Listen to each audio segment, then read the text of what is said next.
Hai teman-teman semua, di sini sudah pada tahu belum pendidikan itu apa? Lalu perbedaan landasan dengan hakikat apa ya? Nah, kita di sini akan membahas definisi, hakikat, unsur-unsur, dan penerapannya teman-teman. Stay tune! Pendidikan adalah suatu fondasi dalam hidup yang harus dibangun dengan sebaik mungkin. Nah, lalu landasan pendidikan itu apa ya? Secara umum, pendidikan adalah proses pembelajaran pengetahuan, keterampilan, serta kebiasaan yang dilakukan suatu individu dari satu generasi ke generasi lainnya. Nah, landasan pendidikan itu adalah tumpuan dasar atau asas konsep pendidikan secara menyeluruh.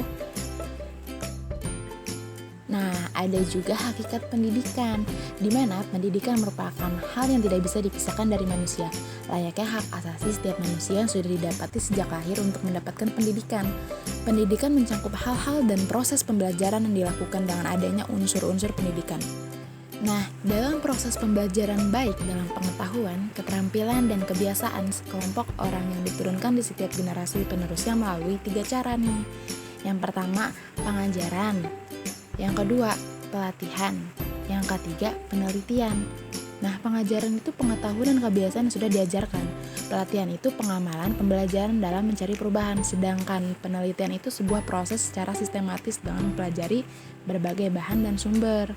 Tapi berdasarkan fakta-fakta ya teman-teman. Selanjutnya, pendidikan juga terbagi menjadi 3 loh. Pertama, pendidikan formal, pendidikan non-formal, dan pendidikan informal. Pendidikan formal itu pendidikan yang didirikan pemerintah dengan akreditasi yang dimiliki, contohnya TK, SD, SMP, SMA, bahkan sekolah tinggi. Nah, yang kedua, pendidikan non-formal, pendidikan dalam suatu himpunan maupun budaya, seni tari, teater, ekstrakurikuler, basket, taekwondo, dan seterusnya.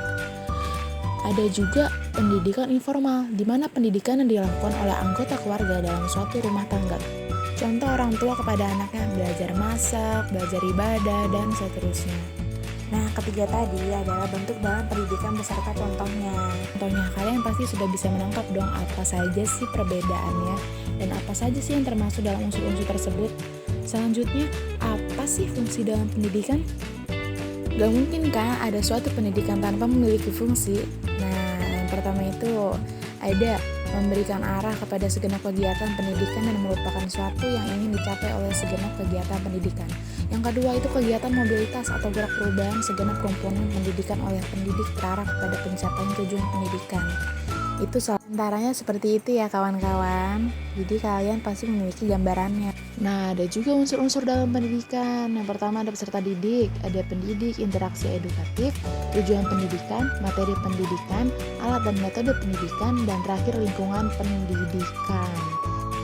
Peserta didik berstatus sebagai subjek didik dalam suatu pendidikan. Contohnya ada siswa-siswi ya, ada mahasiswa dan mahasiswi juga.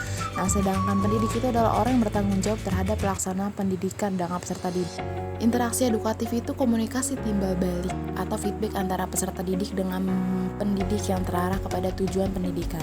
Tujuan pendidikan juga untuk membangkitkan, memicu, dan meninggalkan kembali materi yang akan dibahas. Nah, materi pendidikan itu apa? Bahan ajar dalam suatu pendidikan dan merupakan pengaruh yang diberikan dalam bimbingan.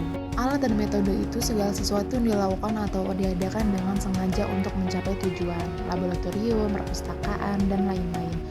Lingkungan pendidikan itu tempat di mana peristiwa bimbingan itu berlangsung dan terbagi menjadi 3. Ada lingkungan keluarga, lingkungan sekolah, dan lingkungan masyarakat. Nah, itu dia tadi ketujuh unsur-unsur dalam pendidikan beserta contohnya. Jadikan pendidikan kalian sebagai fondasi atau landasan kehidupan yang dibangun dengan sebaik mungkin melalui proses pembelajaran. Tapi masih ada landasan pendidikan dan penerapannya. Nah, itu terbagi juga menjadi 3. Ada historis, filosofis, dan psikologis. Nah, kira-kira penerapan dalam landasan pendidikan ini mencakup apa aja ya di dalamnya? Yang pertama itu ada historis, sesuatu yang universal dan berlangsung secara terus-menerus dari generasi ke generasi penerusnya.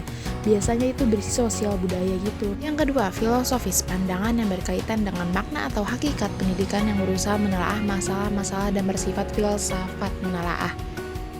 Jadi mengandalkan penalaran gitu. Nah, yang terakhir ada psikologis, melibatkan aspek kejiwaan manusia sehingga landasan psikologis merupakan salah satu landasan yang paling penting dalam bidang pendidikan. Itu tadi adalah ketiga adalah penerapan landasan pendidikan. Nah, kalian tahu gak sih perbedaan dari mendidik dan mengajar? Nah, kalau mengajar mengedepankan formalitas, dibatasi dengan materi tertentu, memberi petunjuk untuk diikuti, mengarah kepada sebuah profesi. Nah, kalau mendidik bersifat spesifik, tanpa batas dalam materi, memelihara atau memberi latihan, dan mencakup segala aspek dengan bimbingan. Yeay, kalian jadi tahu kan perbedaan dari mendidik dan mengajar? Jangan sampai salah lagi ya dalam membedakannya. Semangat untuk generasi penerus. Terima kasih sudah menonton. Wassalamualaikum warahmatullahi wabarakatuh.